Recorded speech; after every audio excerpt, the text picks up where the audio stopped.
Chapter 37, Section 4. LBJ Americanizes the war. After weighing all the advice he received about American involvement in Vietnam, Johnson decided to send troops. On March 8, 1965, about 3,500 U.S. Marines waded ashore at the beach near Nha Dang, South Vietnam.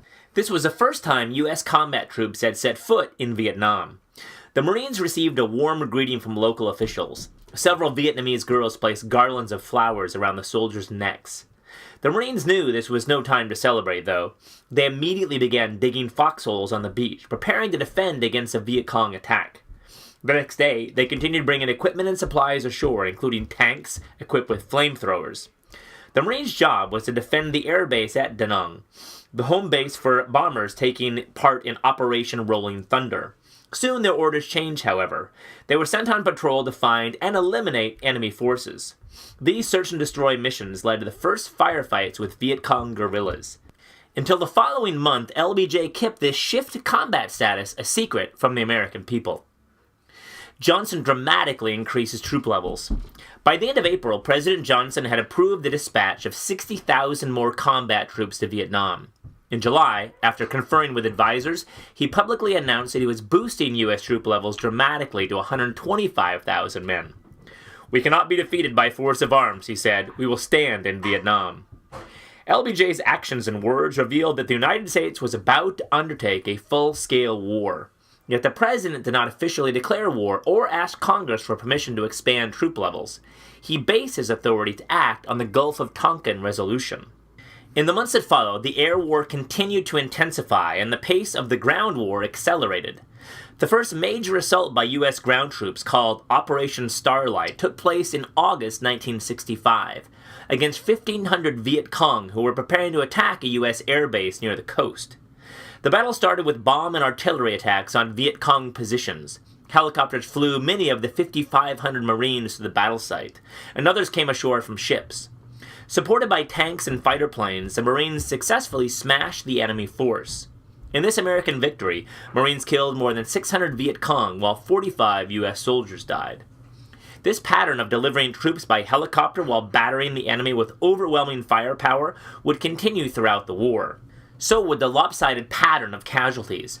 Although many U.S. and ARVN soldiers would die in Vietnam, 4 times as many enemy troops would perish. Despite huge losses, however, the Viet Cong and North Vietnamese managed to produce enough new fighters to keep the war going. The United States, too, relied on ever-increasing numbers of ground troops to sweep through jungles and rice paddies and root out the enemy. By the end of 1965, U.S. combat soldiers numbered more than 184,000. That figure more than doubled in 1966 to 385,000. By late 1967, nearly 500,000 Americans were serving in Vietnam, and more were streaming into the country. An American War. Starting in 1965, with the landing of the first combat forces, the conflict in Vietnam changed. The United States took over the main responsibility for fighting the war, adopting a 2-pronged strategy. First, U.S. Marines would take key cities and other vital sites along the coast and transform them into modern military bases. They would then use those bases to launch search-and-destroy missions against the Viet Cong. From that time forward, the South Vietnamese would play only a supporting role. This change in strategy represented the Americanization of the Vietnam War. As one of LBJ's advisors, Horace Busby, put it, "This was no longer South Vietnam's war. We are no longer advisors. The stakes are no longer South Vietnam's. The war is ours." Facing frustration. "We seem to have a sinkhole," the new Secretary of Defense, Clark Clifford, told President Johnson in March 1968. "We put in more, they match it."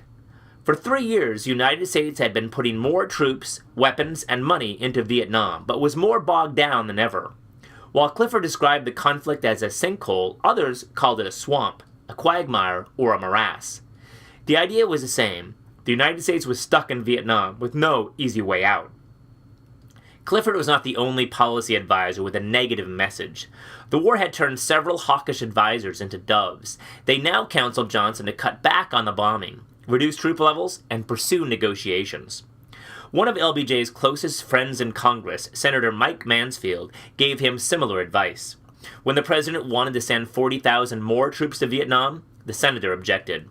"You're just getting us involved deeper," he said. "You've got to offer the American people some hope. It's costing too much in lives, and it's going to cost you more if you don't change your opinion." When Johnson became president in 1963, few Americans were paying much attention to the war because it did not involve U.S. combat troops. 2 years later, however, the war had escalated and become front-page news. Every day, the public learned more about U.S. soldiers fighting and dying in Vietnam. Yet most Americans still supported the president's efforts to contain communism in Southeast Asia. By 1968, however, many of those Americans were blaming Johnson for a war that was out of control. They called it Johnson's War. For LBJ, the burden of responsibility was heavy. He had made great strides with his Great Society agenda for social reform, but with public opinion shifting against his war policy, he feared that he would also lose public support for his civil rights and anti-poverty programs. The enormous pressures and frustrations of the Vietnam War were taking a toll on Johnson and his presidency.